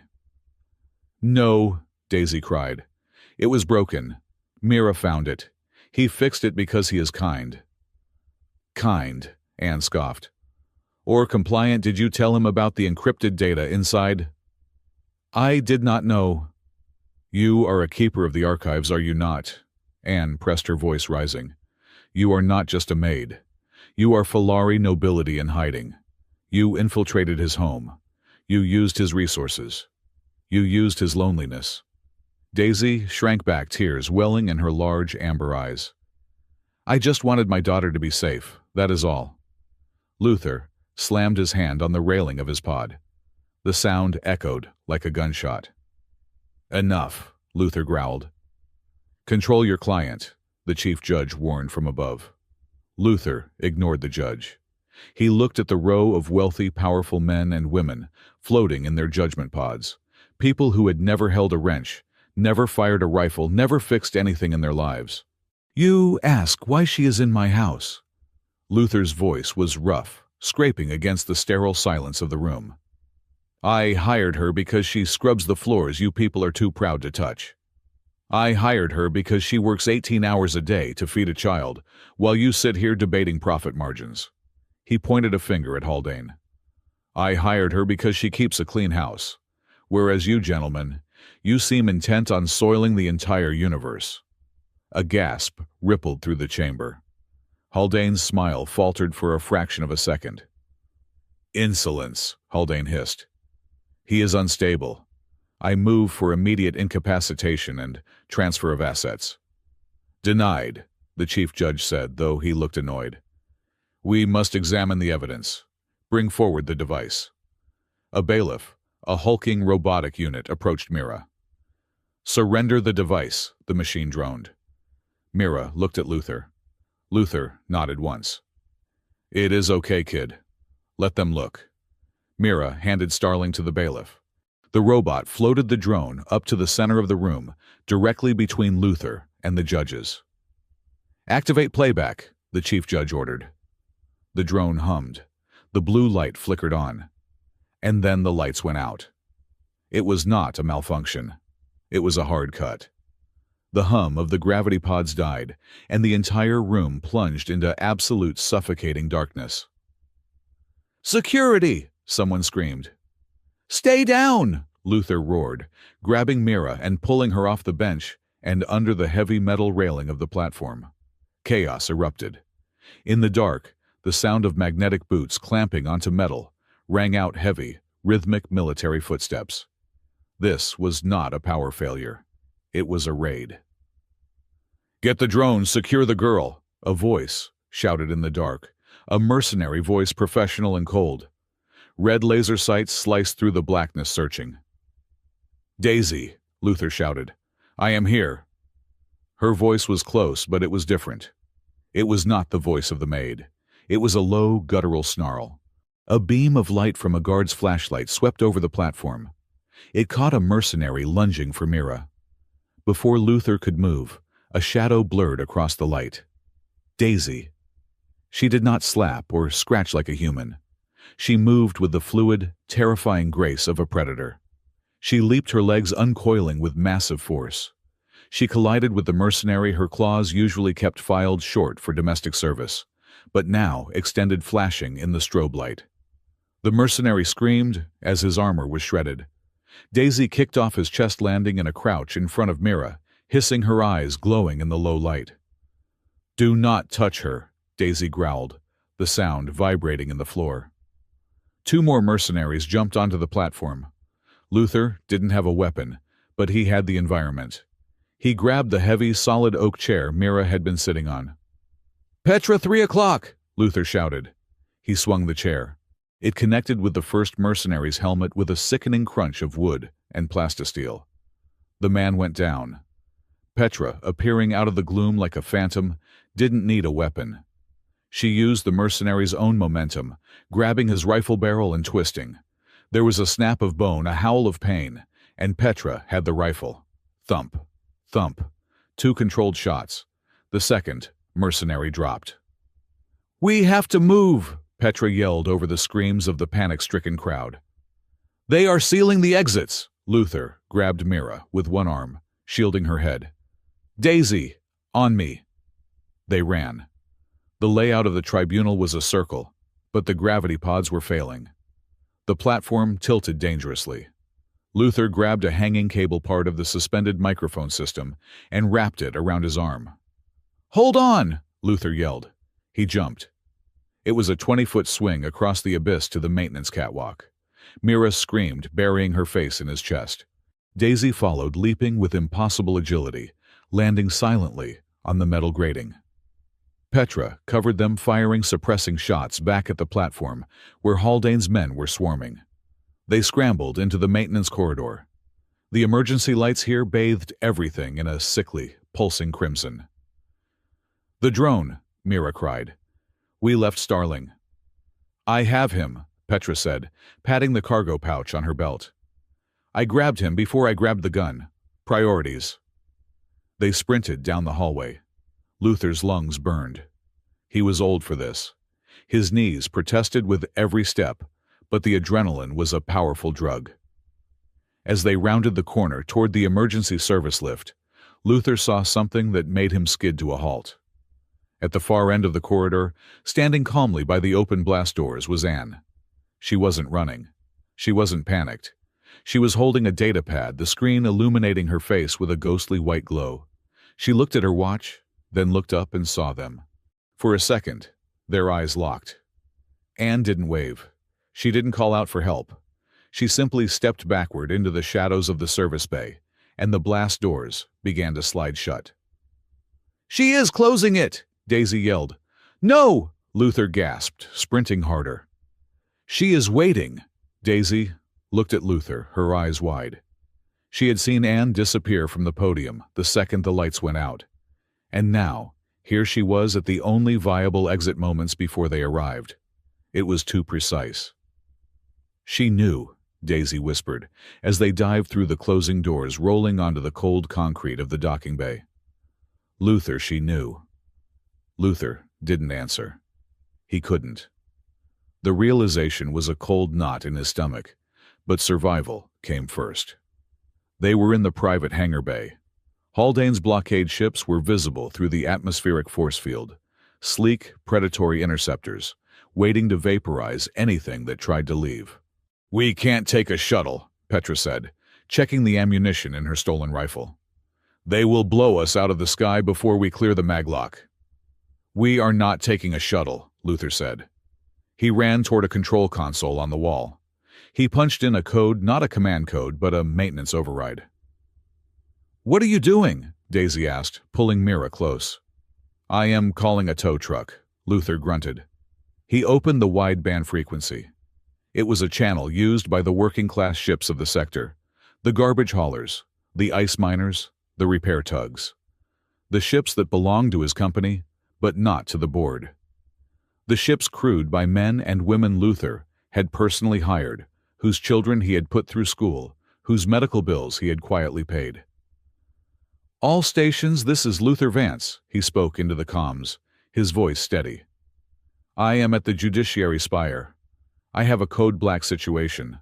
The board is trying to kill me. I need an exit path. Who is out there?" Static crackled. Then, a rough voice, thick with a miner's accent, broke through. "Boss, this is Hauler 39. We are hauling scrap metal in Sector 4. We hear you." "Luther," another voice. "This is the Rusty Nail. We are fixing a satellite nearby." "This is Big Mama. We are fully loaded with ice." Luther smiled. It was a grim, wolfish smile. "Listen to me. I need a wall. I need you to form a phalanx at the docking ring. Electromagnetic shields at maximum. Block their targeting scanners. Create a tunnel of noise." "You want us to block board interceptors with garbage trucks?" the voice of Big Mama asked. "I am paying triple overtime," Luther said. "Hell," the voice laughed. "For triple overtime I will ram the flagship. We are inbound." Luther turned to Petra. "Get us to the scavenger. It is still docked in Bay 4. They ran for the ship. Behind them the blast doors blew open. Mercenaries poured into the hangar. "Go!" Petra yelled, dropping to one knee and opening fire. "I will hold them." "No," Luther grabbed her vest and hauled her up. "Nobody stays behind, that is an order." They scrambled up the ramp of the scavenger. Plasma bolts sizzled against the hull, leaving glowing scars on the metal. Daisy shoved Mira inside and jumped after her. Luther and Petra fired blindly behind them and sealed the airlock. "Punch it!" Luther yelled, throwing himself into the pilot's seat. The scavenger roared to life. It was heavy, slow, and ugly, but it had torque. Luther slammed the throttle forward. The ship lurched, tearing through the atmospheric shield and out into the vacuum. Immediately the threat warning screamed. 3 board interceptors dived toward them, missiles locking on. "They have lock!" Petra yelled. "Flares are useless against those guidance systems. Wait for it." Luther grit his teeth, watching the radar. "Come on, boys. Don't be late. The missiles fired, streaks of white fire racing through the dark. Daisy squeezed her eyes shut. Mira hugged Starling. Then, space exploded with static. From the asteroid belt, a swarm of ships emerged. They were not warships.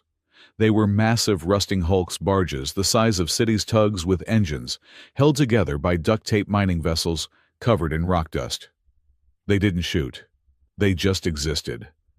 They moved in a clumsy, beautiful formation, putting their massive bulk between Luther's tiny ship and the missiles. Deploying magnet, a voice crackled over the radio. The mining ships activated their industrial tractor beams, and magnetic grapnel's tools used for catching asteroids now turned into a wall of electromagnetic interference. The missiles, confused by the sudden wall of magnetic noise, spiraled wildly. One detonated harmlessly against the shields of an ice barge. Another spun off into deep space. "It is a tunnel!" Mira shouted, looking out the viewport. The fleet of working ships had formed a literal tunnel of metal, shielding the Scavenger as it raced toward the jump point. "Look at that," Luther whispered. "Beautiful junk." Haldane's voice cut over the open channel, furious and cracking. "Civilian vessels disperse immediately. You are aiding a fugitive. We will open fire." "Sorry, Director," the captain of Big Mama replied, his voice mocking. "My radio is broken, can't hear a thing. Just a lot of static. Must be all this magnetism." "We are clear for hyperspace in 10 seconds, Petra announced, her hands flying over the nav computer. Luther looked back at Mira. The girl was shaking her fur, matted with sweat, but she was alive. "Uncle Luther," Mira asked, her voice small. "Can I write my school essay about this?" Luther laughed, a short, sharp bark of relief. "You can write a whole book, kid. Just remember to give me a good grade." "A+, Mira promised. "Maybe a minus for the bumpy ride." "Engaging jump drive," Petra said. The stars stretched into lines of light. The Scavenger vanished from normal space, leaving Haldane's fleet impotent in their wake. Silence returned to the cockpit. The hyperspace tunnel swirled outside a comforting blue cocoon. Luther unbuckled his harness. He felt every year of his age. His shoulder ached where he had hit the ground. Daisy walked over to him. She didn't say anything. She just placed a hand on his shoulder. Her touch was grounding. "Thank you," she whispered. Luther nodded. He looked at the drone, sitting on the dashboard. Starling was quiet now, its blue light pulsing softly. "We have the drone," Petra said, leaning back in the co-pilot seat. "And we are safe for now. But we still can't open the file, the biometric lock." Luther stared at the drone.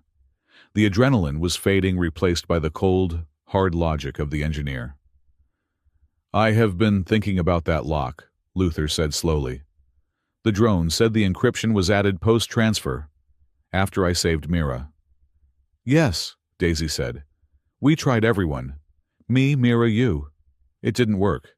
"We assumed," Luther said, standing up and pacing the small cockpit, "that the person who locked it wanted to destroy the data. That is why I suspected Anne. She was the legal aid. She wanted to bury the truth." "It makes sense," Petra said. "She works for the system." "But wait," Luther stopped. "If Anne wanted to destroy the data, why lock it? Why not just wipe it? Why not smash the drone 10 years ago? Or magnetize the drive?" He looked at them. "A lock isn't destruction. A lock preserves. You only lock something if you want to keep it safe until the right person comes to open it." "So she wasn't hiding it from us," Daisy realized, her eyes widening. "She was hiding it for us. Or for herself," Luther said. "Insurance, leverage." He thought about the hallway. Anne standing there. She hadn't called the guards. She had waited until they were close, then closed the door behind them. She had sealed the pursuit off. "She appeared at the exit," Daisy said, her voice trembling. "I thought she was cutting us off. But the blast door is reinforced. It stopped the mercenaries from following us into the hangar." "She saved us," Luther whispered. The realization was heavier than the accusation had been. But the lock, Petra said. If it is Anne, why didn't it open when she touched it in the office? Because she didn't touch the sensor, Luther recalled. She held her datapad near it, but she never put her skin on the scanner. Maybe she was afraid. Or maybe... Luther looked at Mira.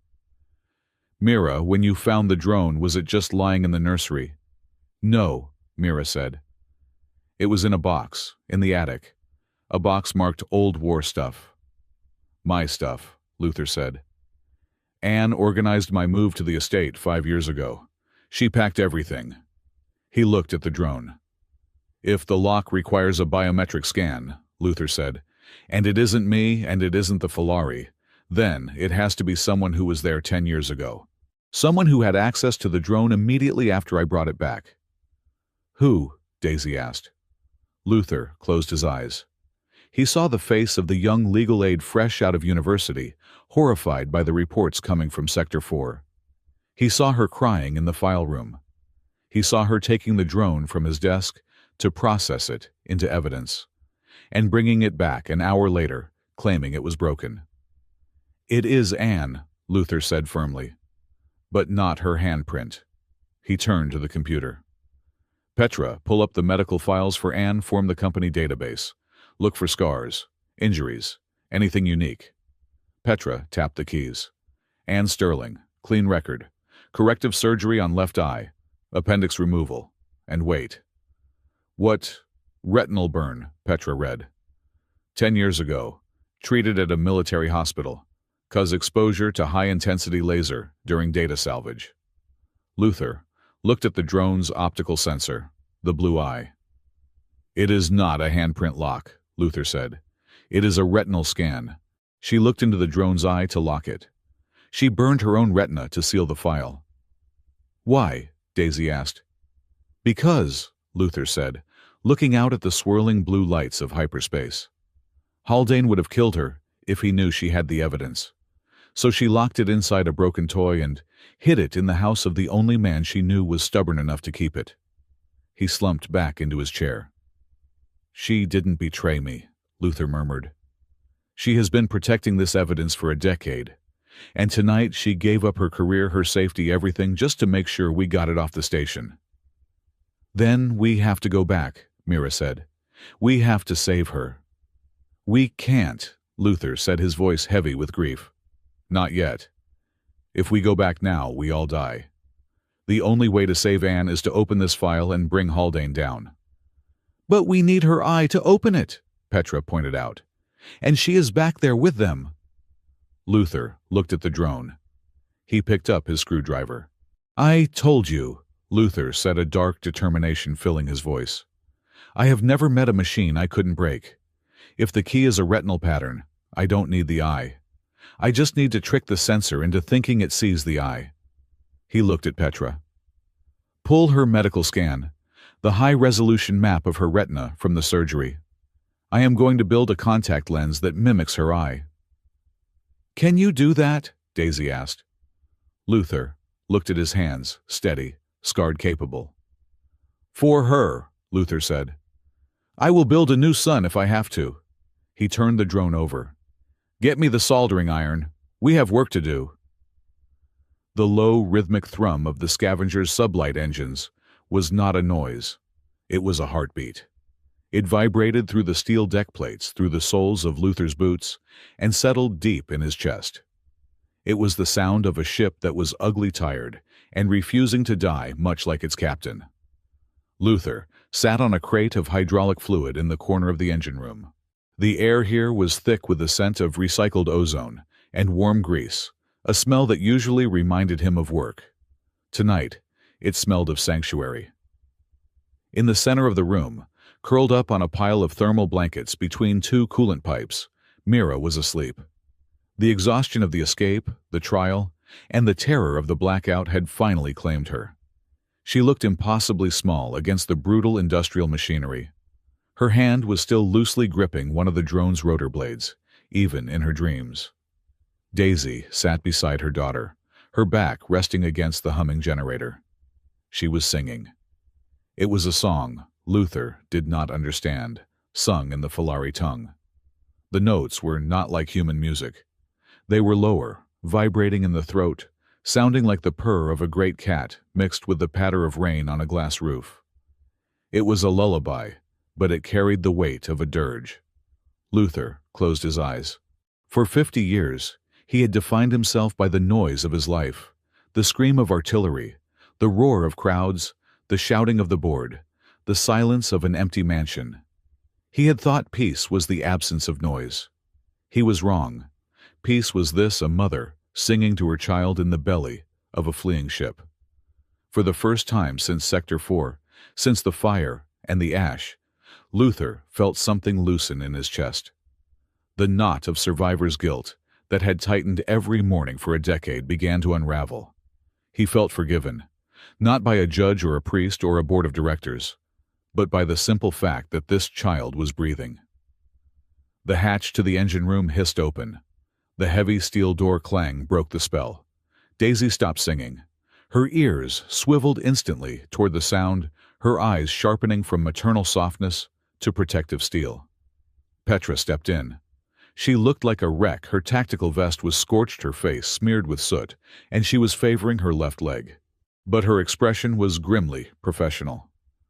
"We have a situation," Petra said, her voice low, to avoid waking the girl. Luther stood up, his joints popping. He walked over to Petra, keeping his voice down. "The blockade. We slipped them," Petra said. "The miners and the tugs bought us enough time. We are currently drifting in the shadow of a communications buoy in the outer rim, silent running." "So we are safe," Luther said. "No," Petra corrected. "We are invisible. That is different from safe. And I just intercepted a wideband transmission from the core." She held out a datapad. Luther took it. The screen displayed a newsfeed. The headline was screaming in bold red letters, "Haldane indicted." "They turned on him," Luther asked, surprised. "The board is cutting off the infected limb to save the body," Petra explained. "Haldane is being charged with unauthorized military aggression. They are painting him as a rogue actor." "That is good news," Daisy whispered, standing up and joining them. "Read the rest," Petra said darkly. Luther scrolled down. Former CEO Luther Vance sought for questioning regarding mental competency and theft of state secrets. Board offers amnesty for safe return of stolen assets.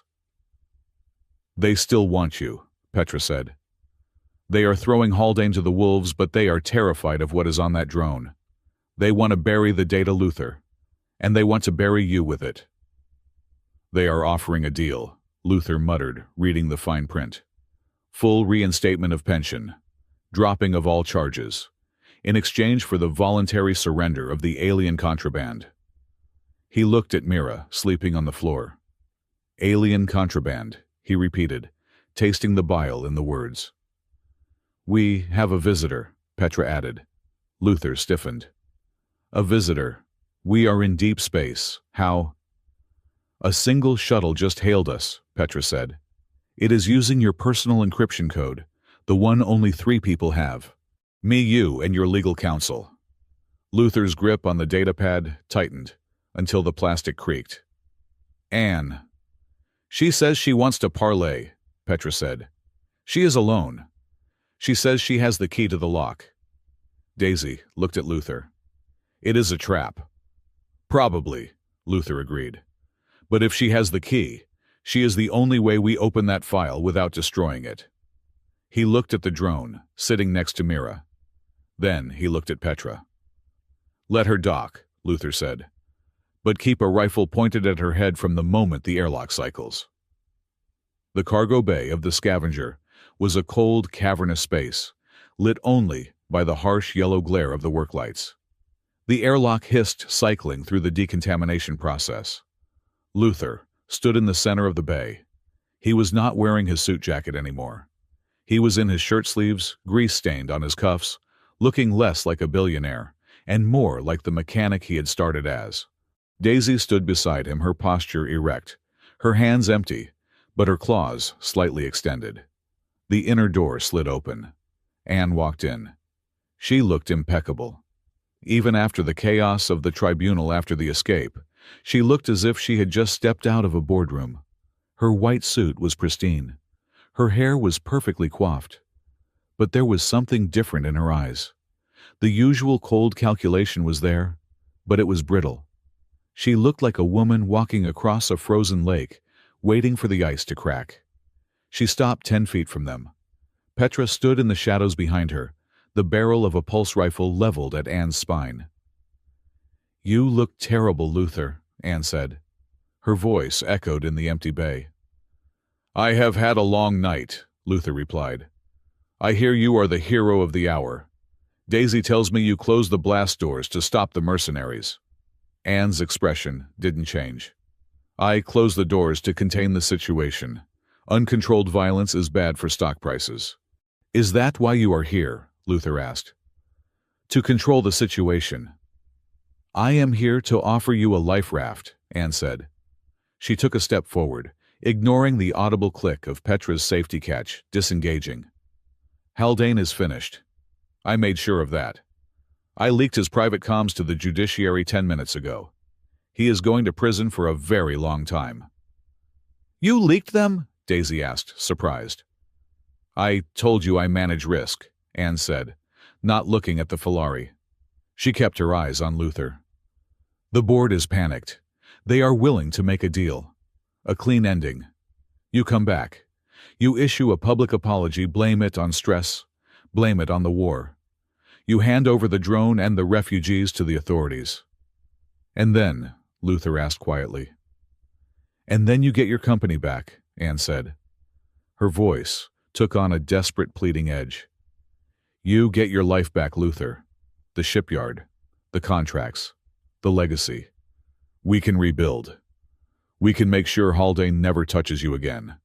"And Daisy Mira?" Luther asked. Anne sighed a sound of genuine frustration. "They will be treated humanely, deported to a colony world, safe, fed, alive. It is better than what the fleet will do if they find this ship." Luther looked at Anne. He saw the logic she was offering. It was the logic of the world he had built. Transactional, safe, cold. He turned to Daisy. "You heard the offer," Luther said. "Safe, fed, alive." Daisy looked at Anne, then at Luther. She didn't look angry. She looked tired, but beneath the fatigue was a core of iron that Luther had only just begun to see. "Safe is not enough," Daisy said softly. She took a step toward Anne. "My daughter has spent her entire life hiding. She whispers in her own home. She apologizes for existing. If we take this deal, if we bow our heads and let you ship us away like cargo, she will learn that she is less." Daisy turned to Luther, her amber eyes burning. "I do not want my child to grow up learning how to bow. I want her to learn how to stand, even if standing costs us everything." The silence that followed was heavy. Luther looked at the woman who had scrubbed his floors, and he saw a queen. Then he looked at the woman who had managed his billions, and he saw a servant to fear, to order, to the status quo. Luther turned back to Anne. "You have your answer," Luther said. "Luther, be reasonable." Anne snapped, her composure cracking. "This is suicide. You are throwing away an empire for a sentiment." "I am throwing away an anchor," Luther said. "I am done sinking." He walked over to a workbench where Starling sat. He picked up the drone. "We are not taking the deal," Luther announced. "We are going to broadcast the data, all of it, the mineral rights, the massacre, and whatever is in this final file." "You can't," Anne said. "It is biometric. You can't open it." "I know," Luther said. "That is why I am going to melt the casing and hardwire the core. It might destroy the data, but I am going to try." "You will destroy it," Anne said quickly. "The fail-safe is thermal. If you apply heat, the memory wipes." "Then I will use a hammer," Luther said, bluffing. He raised a heavy wrench. "Stop!" Anne shouted. She lunged forward. Petra stepped in to block her, but Anne stopped herself. She stood there, breathing hard, her chest heaving. "It needs a retinal scan," Anne whispered. It needs a specific pattern. Luther lowered the wrench. I know. We figured that out. It needs the person who locked it 10 years ago. He looked at her. It needs you, Anne. Anne froze. Her eyes widened. You know. I know you were the legal aide on the oversight committee, Luther said. I know you processed the salvage. I know you burned your retina sealing this file. He walked closer to her, the drone in his hands. What I don't know is why. If you are the company woman, if you are the perfect soldier of the system, why did you keep the one thing that could destroy it all? Anne looked at the drone. Her hand trembled as she reached out. She didn't touch it. She just hovered her fingers over the cold metal. Because I needed to control you, Anne said. The words hung in the air, cold and sharp. What? Luther asked. Anne looked up at him. Her eyes were wet, but her expression was hard. 10 years ago, Anne said, her voice shaking. You came back from the war. You were a mess. You were broken. You were talking about going to the press, about exposing the Sector 4 command. You were going to destroy your career before it even started. She laughed, a bitter, jagged sound. I saw potential in you, Luther. I saw a man who could build worlds. But you were weak. You were sentimental. So I took the evidence. I told you it was lost. I locked it away where you couldn't use it to hang yourself. You manipulated me, Luther said, his voice dropping to a dangerous whisper. I saved you, Anne screamed. I built you. I guided you to the board. I made you a billionaire, and I kept this. She gestured to the drone. As insurance. In case you ever relapsed. In case you ever needed a reminder of what the world really is. And the toy, Luther asked. The day Mira broke it. Anne closed her eyes. A tear leaked out, cutting through her makeup. It wasn't an accident, Anne confessed. Her voice was a whisper, but in the acoustic perfection of the cargo bay, it sounded like a shout. I loosened the rotor. I weakened the stabilizer. Daisy let out a sharp gasp. She covered her mouth. You, Luther stepped back, horror dawning on his face. You broke it on purpose. I needed a crisis, Anne said, opening her eyes. They were full of a twisted, desperate conviction. You were getting soft, Luther. You were spending too much time with the help. You were forgetting your place. I thought if the brat broke the toy, you would snap. You would see them as clumsy, destructive pests. You would fire them. You would come back to work, back to me. She shook her head. But you didn't snap. You fixed it. You sat on the floor and you fixed it. Luther stared at her. He felt a chill that had nothing to do with the cold of space. He was looking at a monster, but not a monster with claws and fangs. This was a monster of spreadsheets and strategic plans. A monster who viewed a child's tears as a tactical asset. You made her cry, Luther said. His voice broke. You watched a child think she had destroyed her only treasure, and you did it to manage my schedule. I did it for order, Anne cried. For stability. Because the world doesn't care about feelings, Luther. It cares about power. I was trying to keep you powerful. Luther looked at the drone in his hands. He looked at the woman he had trusted for a decade. You are wrong, Luther said softly. He held the drone out to her. Open it, Luther commanded. No, Anne said, backing away. If I open that, it is over. The board will know I kept it. They will destroy me too. They are already destroyed, Luther said. Haldane is down. The dominoes are falling. The only question left is, do you want to be the person who hid the truth, or the person who finally let it out? I can't, Anne sobbed. I can't lose everything. You already have, Luther said. Look around you, Anne. You are alone. He stepped closer. Empathy isn't a weakness. It is the only thing that makes the power worth having. You tried to teach me to be a king, but a king who doesn't feel is just a tyrant. He pushed the drone into her hands. One last transaction, Luther said. You open this file, and I promise I will testify that you were a whistleblower. I will save you from prison. I will give you the clean ending you wanted. But you have to choose it." Anne looked at the drone. She looked at Luther. She looked at Daisy, who was watching her, with a mixture of pity and revulsion. Anne took a shuddering breath. She lifted the drone. She didn't look at Luther. She looked into the blue optical sensor of the machine. "Scan initiated," the drone chirped. A beam of red light shot out, scanning Anne's left eye. It traced the microscopic scars on her retina, the scars of her own ambition. "Identity confirmed," the drone announced. "Authorization Administrator Sterling. Unlocking final partition." The drone hummed. The violet light returned, filling the cargo bay. Anne dropped her hands to her sides. She looked drained, empty. She had played her final card. "We are broadcasting," Petra announced from the console. "Wide band, all frequencies, Earth-Mars the belt. Everyone is going to see this." The hologram sprang to life. It was not a battle map. It was not a financial ledger. It was a recording of a small, cramped room. A bunker. A male Falari sat in a chair. He was wounded, bleeding from a gash in his side. He looked exhausted. He was speaking into the drone's camera. "My name is Kalen," the Falari said. His voice was rough-pained. Daisy gasped. "Kalen," she whispered, falling to her knees. "My love.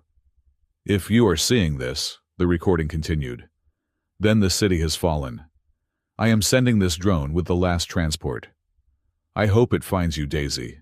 The Falari coughed, wiping blood from his mouth. "I have the documents," Kalen said, holding up a physical data pad.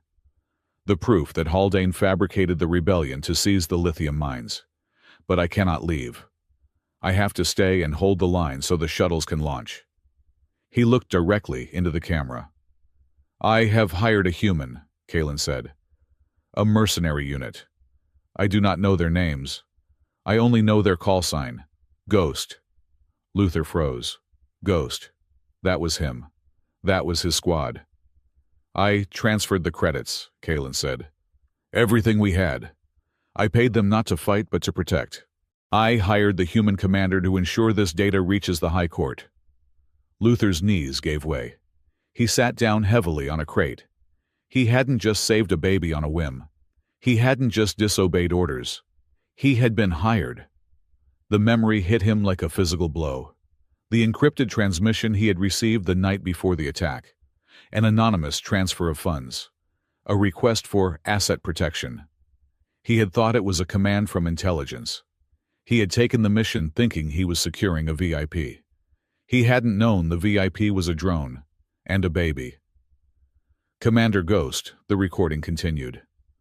"I do not know if you have honor, but you have my money, and you have my daughter. Protect them, please, protect them." The recording flickered. The sound of explosions grew louder. "Daisy," Kalen said, his eyes softening. "Tell Mira, tell her father didn't run. Tell her I sat here." The feed cut to static. Silence filled the cargo bay. Daisy was weeping, silent, shaking sobs. Luther stared at the empty air where the hologram had been. "I was hired," Luther whispered. "He hired me." He looked at Anne. "You knew," Luther said. "The transaction record was in the file." "Yes," Anne said hollowly. "You were technically a private contractor. It would have exonerated you from the court-martial. You didn't disobey orders. You were fulfilling a prior contract. But I buried that too. Because if the world knew you took money from aliens, you would never be CEO."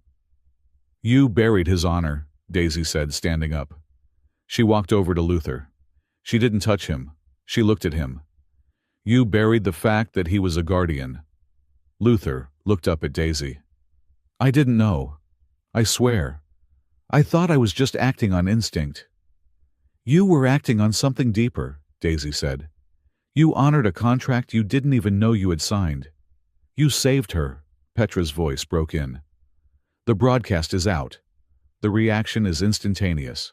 The Terran High Council has just issued a warrant for Haldane's arrest for war crimes, and they are requesting a ceasefire with the vessel Scavenger." It was over. Haldane was finished. The truth about the war was out. Luther stood up. He felt exhausted, emptied out but clean. He looked at Anne. She was standing alone in the middle of the bay, looking small and defeated. "Get out," Luther said. Anne blinked. "What?" "Take your shuttle," Luther said. "Go back to Earth. The authorities will be waiting for you. I will keep my promise. I will send a statement that you cooperated. You won't go to prison for treason. You will probably just get disbarred and fined." He turned his back on her. "But you will never step foot in my house or my company or my life again." Anne stood there for a long moment. She looked at the drone, the instrument of her downfall. Then she looked at Luther, standing next to the alien woman. "You are making a mistake," Anne whispered, one last attempt to assert her worldview. "You are choosing chaos." "No," Luther said, looking at Daisy. "I am choosing family." Anne turned and walked back to the airlock. The door hissed shut behind her. Epilogue. 3 months later. The Scavenger was docked at the newly christened Port Meridian, formerly the Haldane Orbital Hub. The legal storms were still raging, but the worst was over. Luther Vance was no longer the CEO of the Vance Corporation.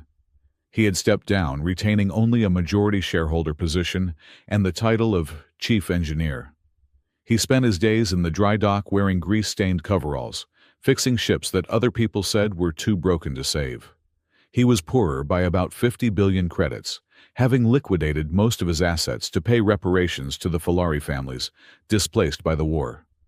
He had never been happier. It was evening in the shipyard. Luther sat on a crate overlooking the skeletal frame of a new ship, a joint human Filari design. Uncle Luther, Mira, came bounding across the gantry. She was wearing a tool belt that was too big for her, dragging a hydrospanner. Starling hovered faithfully at her shoulder, his casing shiny, and new, painted a bright, cheerful orange. "Careful with that spanner," Luther called out. "If you drop it, it is a long walk to the gravity well." "I am a master mechanic," Mira declared, climbing up to sit next to him. "I do not drop things." "Is that so?" Luther grinned. "What about your lunch?" "That was gravity's fault," Mira insisted. Daisy walked up the ramp carrying a thermos of coffee and a basket of fish pastries. She wore a simple jumpsuit, practical and elegant. She didn't look like a maid. She looked like a partner. "Coffee," Daisy said, handing him the cup. "Black, like your soul." "My soul is currently orange," Luther said, pointing to the drone. "Ask Mira." "It is true," Mira said. "Orange is the color of fixing things." Daisy sat down on the other side of Luther. They looked out at the stars through the atmospheric shield. "Anne sent a message," Daisy said quietly. Luther stiffened slightly. "Oh, she is teaching law at a community college on Mars," Daisy said. "She says she is learning how to garden. Plants don't argue back." Luther nodded. "Maybe she will finally learn that you can't control how a flower grows. You just have to give it light." "And water," Mira added. "And sometimes talk to it." Luther put his arm around Mira. He looked at his hand, the hand that had held a rifle, the hand that had signed billion credit contracts, the hand that had fixed a broken toy. "You know," Luther said, "I used to think power was being the guy who could buy the shipyard." "And now?" Daisy asked, leaning her head on his shoulder. Luther looked at the drone, then at the child, then at the woman who had sung in the engine room. "Now," Luther said, smiling, "I think power is being the guy who has a seat at this table." Mira looked up, her eyes bright. "Can we sit here forever?" Luther looked at the vast, open universe in front of them. "This table," Luther said, echoing the promise he had made to himself in the dark, "was always yours." Starling chirped a happy, contented sound and began to project a story onto the stars. It was a story about a knight, a cat, and a very stubborn mechanic. And for the first time, the story had a happy ending.